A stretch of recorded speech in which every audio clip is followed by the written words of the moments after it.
Everyone, welcome back to my YouTube channel. आज हम discuss करेंगे NBHM 2016 के पेपर को और आज की जो हमारी सेक्शन है वो है नॉर्मल सब ग्रुप्स। तो चलिए स्टार्ट करते हैं आज की वीडियो को। आज का हमारा क्वेश्चन है which of the following statements are true. इसमें क्या होगा, हमें कुछ स्टेटमेंट्स दी होगी और हमें बताना है कि कौन कौन सी स्टेटमेंट्स जो है वो सही है। सबसे पहले स्टेटमेंट ए जो हमें गिवन है वो ये है कि let G be a group of order 99 and let H be a subgroup of order 11। इसमें हमें बेसिकली गिवन क्या है कि G जो है वो एक ग्रुप है जिसका ऑर्डर 99 के बराबर है और H जो है वो एक सब ग्रुप है G का जिसका ऑर्डर 11 के बराबर है।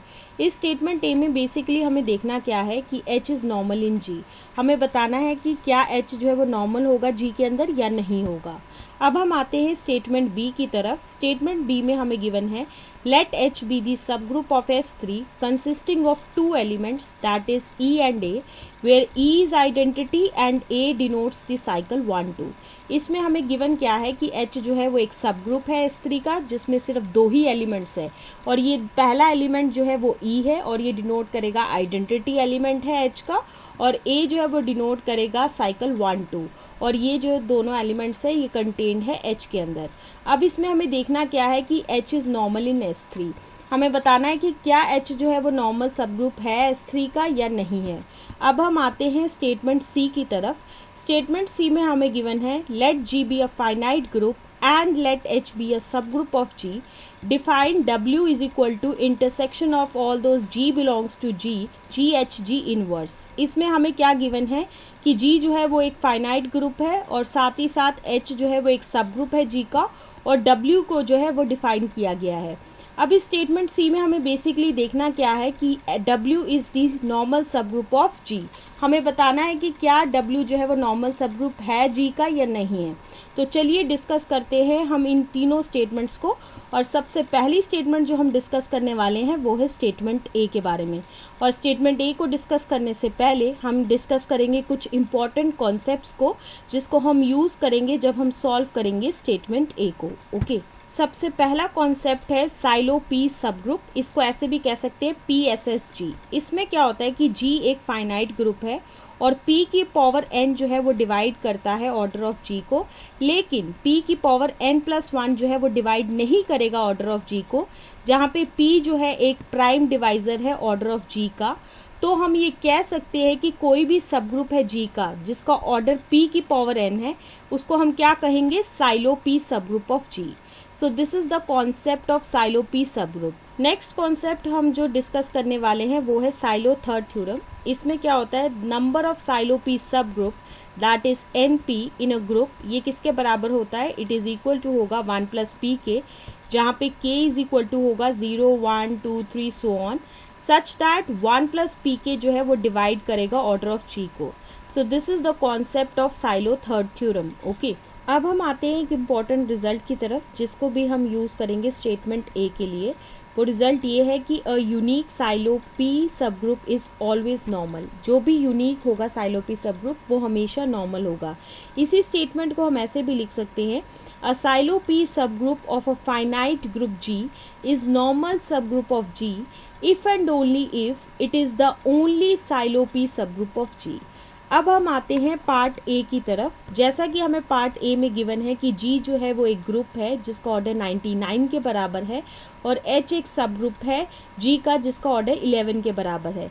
जैसा कि ऑर्डर ऑफ G जो है वो इक्वल टू किसके बराबर है, 99 विच इज़ इक्वल टू है 9 × 11 विच इज़ इक्वल टू है 3 का होल स्क्वायर इंटू 11 के बराबर।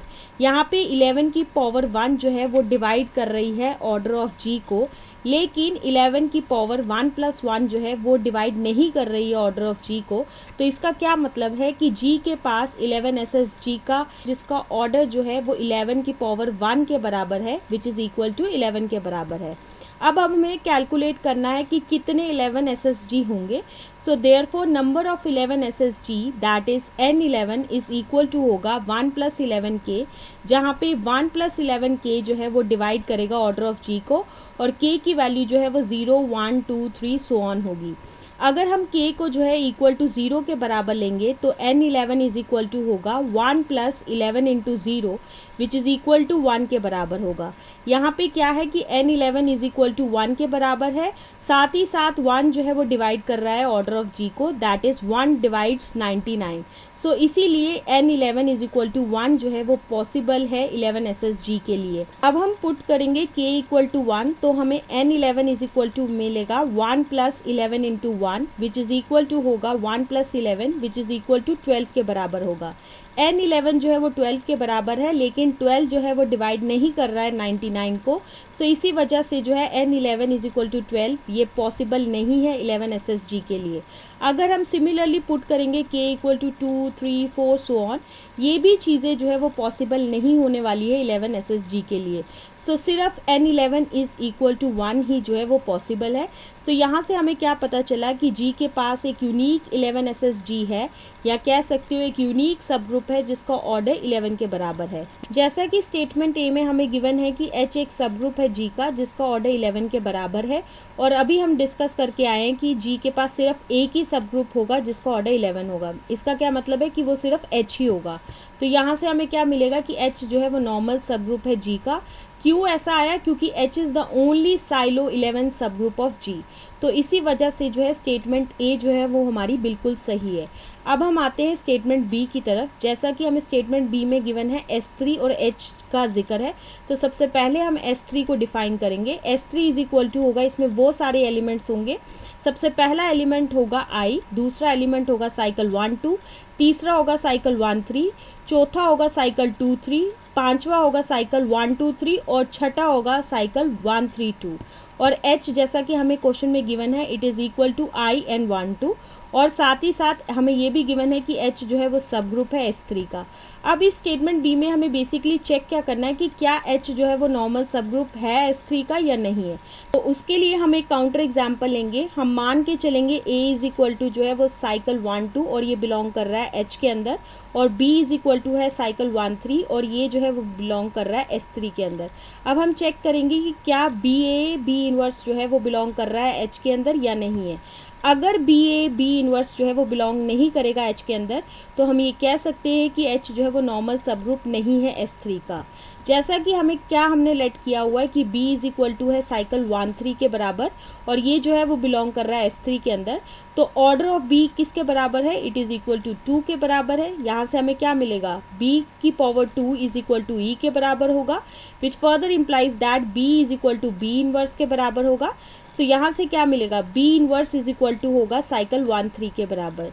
So which further implies that cycle 1, 3 का इनवर्स इज इक्वल टू होगा साइकिल 1, 3। ओके, अब हम कंसीडर करेंगे B इनवर्स को। हम क्या करेंगे? B की वैल्यू पुट करेंगे, A की वैल्यू पुट करेंगे और B इनवर्स की वैल्यू को पुट करेंगे। फिर उसके बाद क्या करेंगे? हम इन तीनों साइकिल्स का जो है वो प्रोडक्ट करेंगे, विच इज इक्वल टू होगा साइकिल 2, 3 के बराबर, और ये जो है वो बिलोंग नहीं करेगा H के अंदर। सो यहाँ से हमें क्या मिलेगा कि B इनवर्स जो है वो बिलोंग नहीं कर रहा है H के अंदर। So which further implies that H जो है वो नॉर्मल नहीं है S3 के अंदर। तो इसी वजह से जो है स्टेटमेंट B जो है वो बिल्कुल गलत है। अब हम आते हैं स्टेटमेंट C की तरफ। जैसा कि हमें स्टेटमेंट C में गिवन है कि H जो है वो सब ग्रुप है G का, तो यहाँ से हमें क्या मिलेगा? G इनवर्स जो है वो भी होगा सब ग्रुप G का for all G belongs to G। So यहाँ से हमें क्या मिलेगा कि W इज इक्वल टू होगा intersection of G belongs to G, G inverse जो है ये भी होगा सब ग्रुप G का। अब हमें स्टेटमेंट सी में बेसिकली प्रूफ क्या करना है कि W जो है वो नॉर्मल सब ग्रुप है G का। उसके लिए हमें क्या प्रूफ करना पड़ेगा? X इनवर्स जो है वो इक्वल टू W के बराबर होगा।